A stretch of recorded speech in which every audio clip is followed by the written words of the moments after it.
Today, we're going to be talking about daily persistence. So, persistence is the most important personality trait that is needed to um, accomplish success. And stubbornness is the opposite and the negative of persistence. When willpower can often be times be mistaken for persistence. Persistence is based on your on your focus directly focused towards the positive clarity of life, like your goals, your aspirations. Um, but you got to remember that everything has an opposite side to it, which the opposite side to persistence is that stubbornness. That stubbornness is when blocks can be built, walls can be built and put up. But having persistence will help you not even have those walls so that you can be clear and have clarity towards that positive goal or aspiration or whatever it is you're trying to achieve. Um, so stubbornness is again the negative of persistence, putting that wall up. Willpower is connected to the emotion of the current image that's rooted deep into the subconsciousness. Whether this be a negative or a positive image, this leads into manifestation, which leads into results. So, like I said, oftentimes willpower can be mistaken for persistence. But the difference between persistence and willpower is persistence, you must have an image, the vision of what you're trying to achieve. Willpower is the emotion connected to the current image that you have that's rooted in your subconscious.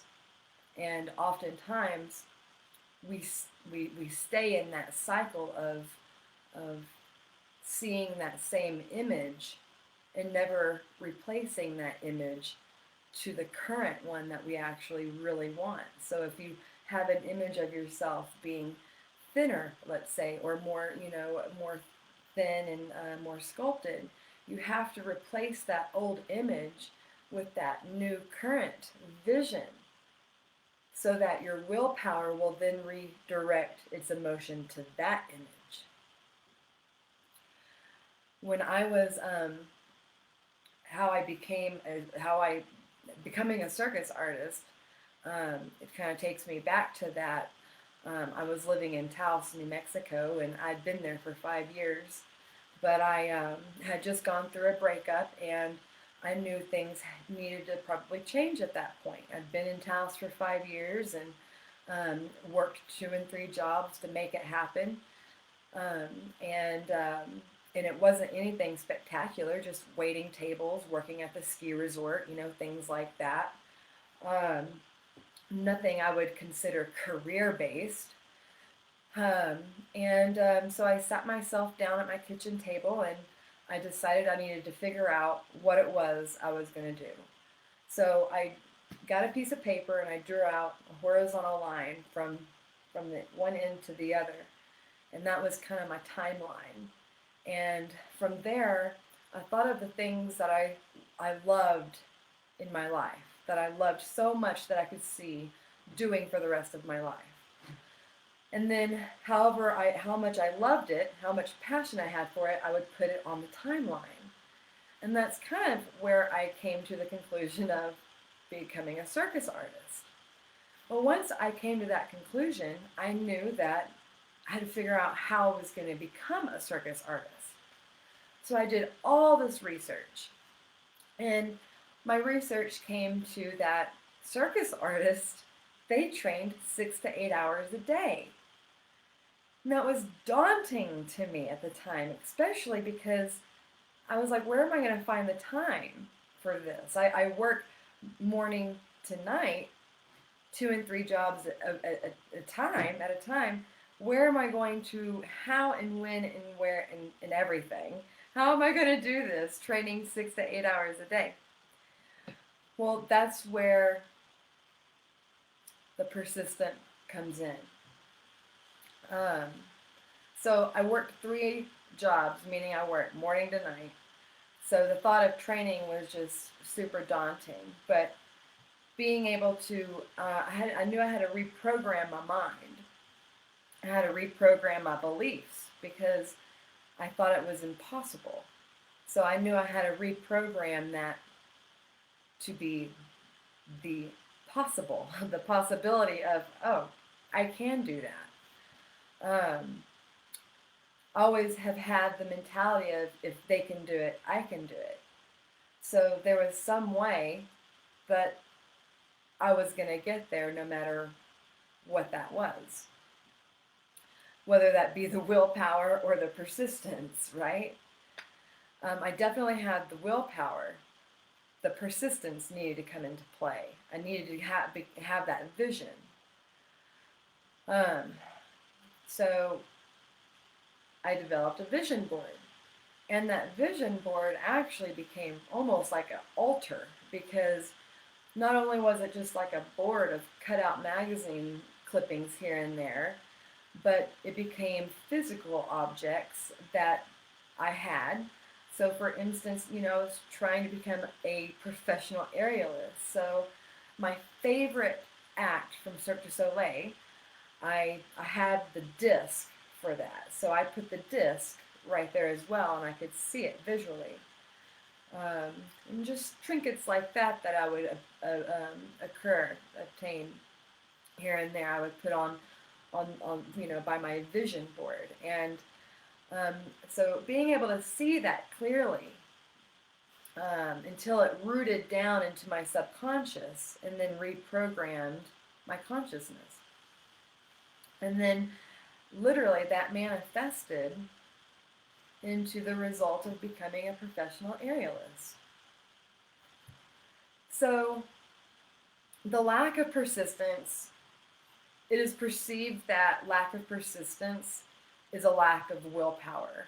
But oftentimes, people can have an evolved willpower and still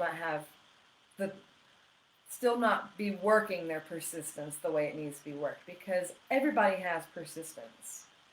For instance, I'm sure that you know somebody that's persistent on being at home on time to watch their favorite TV show, or they're persistent on getting their nails done every month. So people have persistence. It's a matter of how you're working your persistence.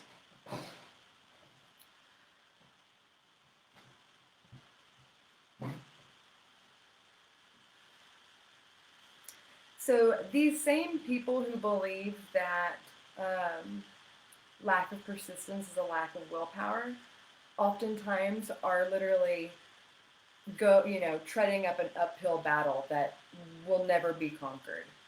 And it's literally because they don't have that image for the persistence. What they have is the current image. And their willpower is emotionally connected to that image that's been there, that's resulting in not the results that you want or they want. And it just becomes this cycle. So their problem then is compounded by false beliefs that their behavior is the cause of the unwanted result. Okay, let me say that again. So their problem is actually their false belief that it's the behavior, their behavior that caused that result. Oh, I didn't go to the gym. Oh, I drank a Coke, or, I ate this crap this weekend and gained all this weight. That's the behavior. Behavior is a secondary cause of that result. The primary cause of the result is that image, that vision that I'm talking about, that's rooted deep inside of the mind, in the subconscious mind. And that's why it's important to have a clear vision of what you're after. So take somebody that, and I'm sure you all know people that you know that maybe someone was like, I take somebody who wants to lose 50 pounds. Well, a month later, 2 months later, you see them and they still haven't lost that 50 pounds, but they're still doing exactly what they're doing. And they tell you they're going to lose all this weight, and they're doing this and they're doing that, and then the next time you see them, and they're still 50 pounds the same way they were. They honestly believe their problem is a lack of willpower, because they persist to adhere to the habitual behavior that is constantly causing that same result. Does that make sense? They refuse to see that it's that habitual behavior that's causing that, because they've got it rooted in their mind of that image of what they see in the mirror, or what they had in the past. And so that willpower is connected emotionally to that image. And so they honestly believe that their problem is a lack of willpower, when it's actually their persistence. And persistence has to be, worked daily, every day. This person has failed to create an image of the new result that they're wanting, that they're looking for, that they desire. So you have to decide what it is you want, and then you have to see it in your mind, and you literally have to replace that old image card with the new image card, and then you have to manifest on that image. So if that means you created a vision board, or maybe you have some trinkets you want to put in, or maybe I do this all the time. Back here you see, oh, you can't see them, but I have notes back there with reminders of what I'm after. That way I can have it constantly in my brain.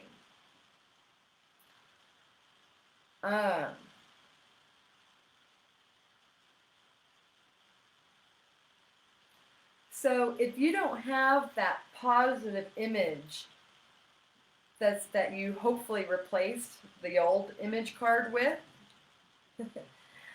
if you don't do that, there's no image for the subconscious mind to have a persistence to reach that positive clarity. Okay? So you need that image, that vision, to have persistence. And then you have to have behavior as a reaction. That's the secondary result. And then once you put the behavior behind it, then that's when it can be manifested into reality.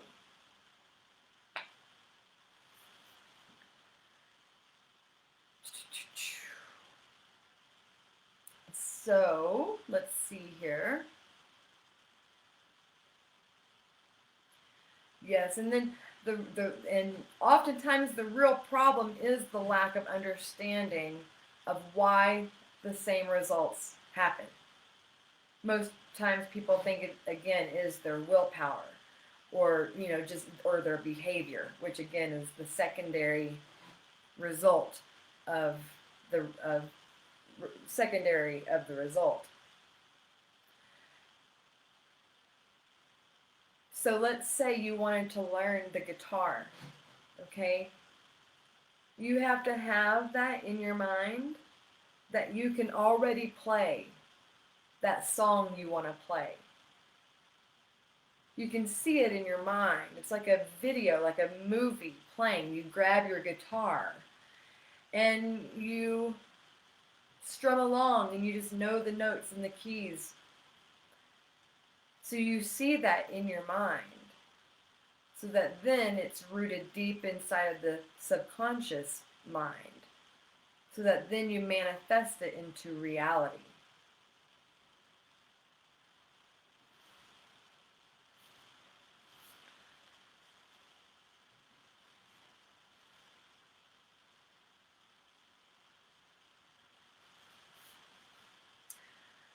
So I wanted to tell you guys a little bit about one of my good friends that I met along the way. And this kind of goes um, a lot into this persistence stuff. So this was when I was in circus school, and I was working at a club, and my circus school was in Brattleboro, Vermont. I lived 20 miles north, and where I worked was an hour and a half south. So it took a lot of persistence to make ends meet so that I could make circus school happen. Okay? But when I was at this club, I met this man who became a regular. Amazing man who is still a really good friend of mine to this day.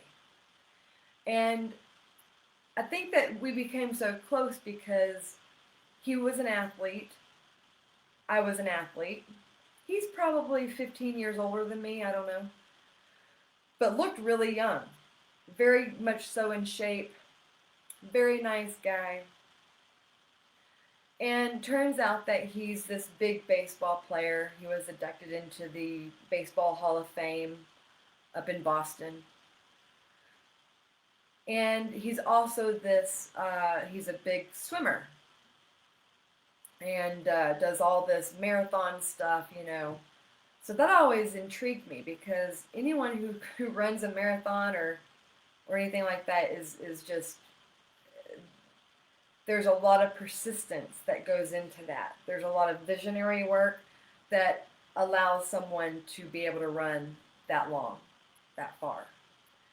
And Michael, my friend Michael, he was just a step beyond anyone that I have really ever met in my life. He is an English Channel swimmer, and he swam the English Channel several times. And he did that because of his persistence. He would tell me different stories of, when you swim the English Channel, it is no easy feat, okay? You're dealing with so many variables and obstacles. And, you have someone in the boat, and the boat is next to, pretty well next to you as you're swimming through the English Channel. And you've got your rooter, your person who's rooting you on because it's so difficult. The swim is so difficult. You have to have someone there watching you, rooting you on the whole time, being like, you can do this. But as you're throwing up, literally, he would tell me that you throw up from taking in water and just from the challenge of the swim. The first time he didn't make it, he did not make this all the way across. So he tried it again. He did it again. And training for the English Channel is no easy feat.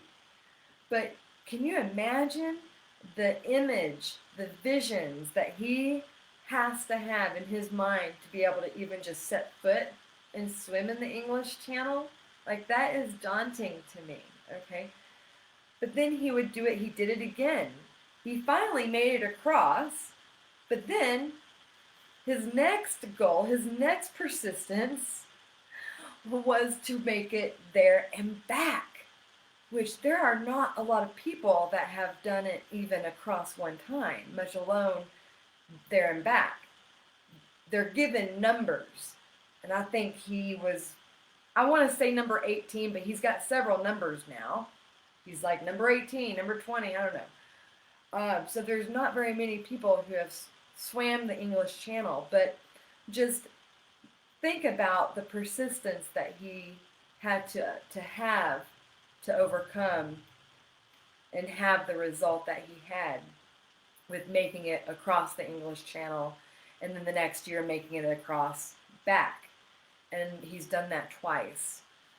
So he's a remarkable person, and he's someone who he sends me affirmations all the time to listen to, and I want to maybe say he's the person who introduced me to the whole affirmation work. Um, I don't think he might have been a big culprit in that, but he still sends them to me to this day.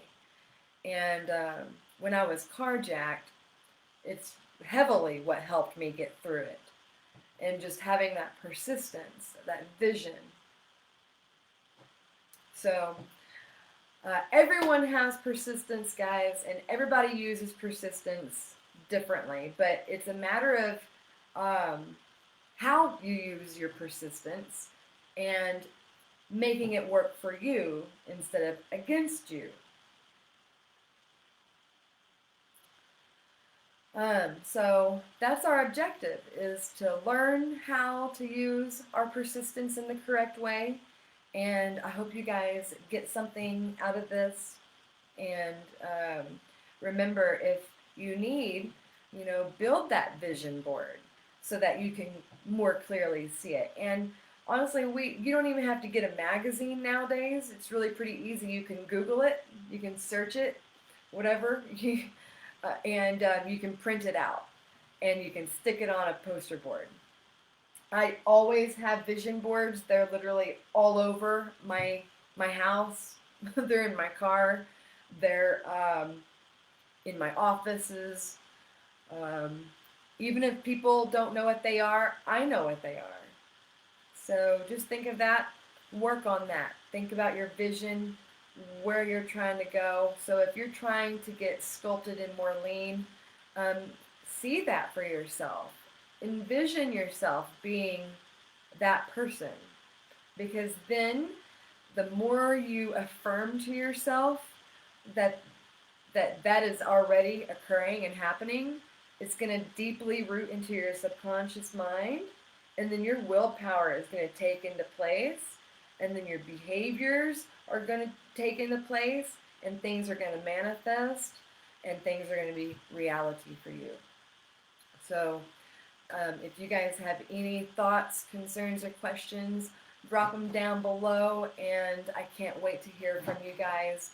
And yeah, Godspeed. Y'all got this. All right, let's shred it up. We'll see y'all, and have a great day.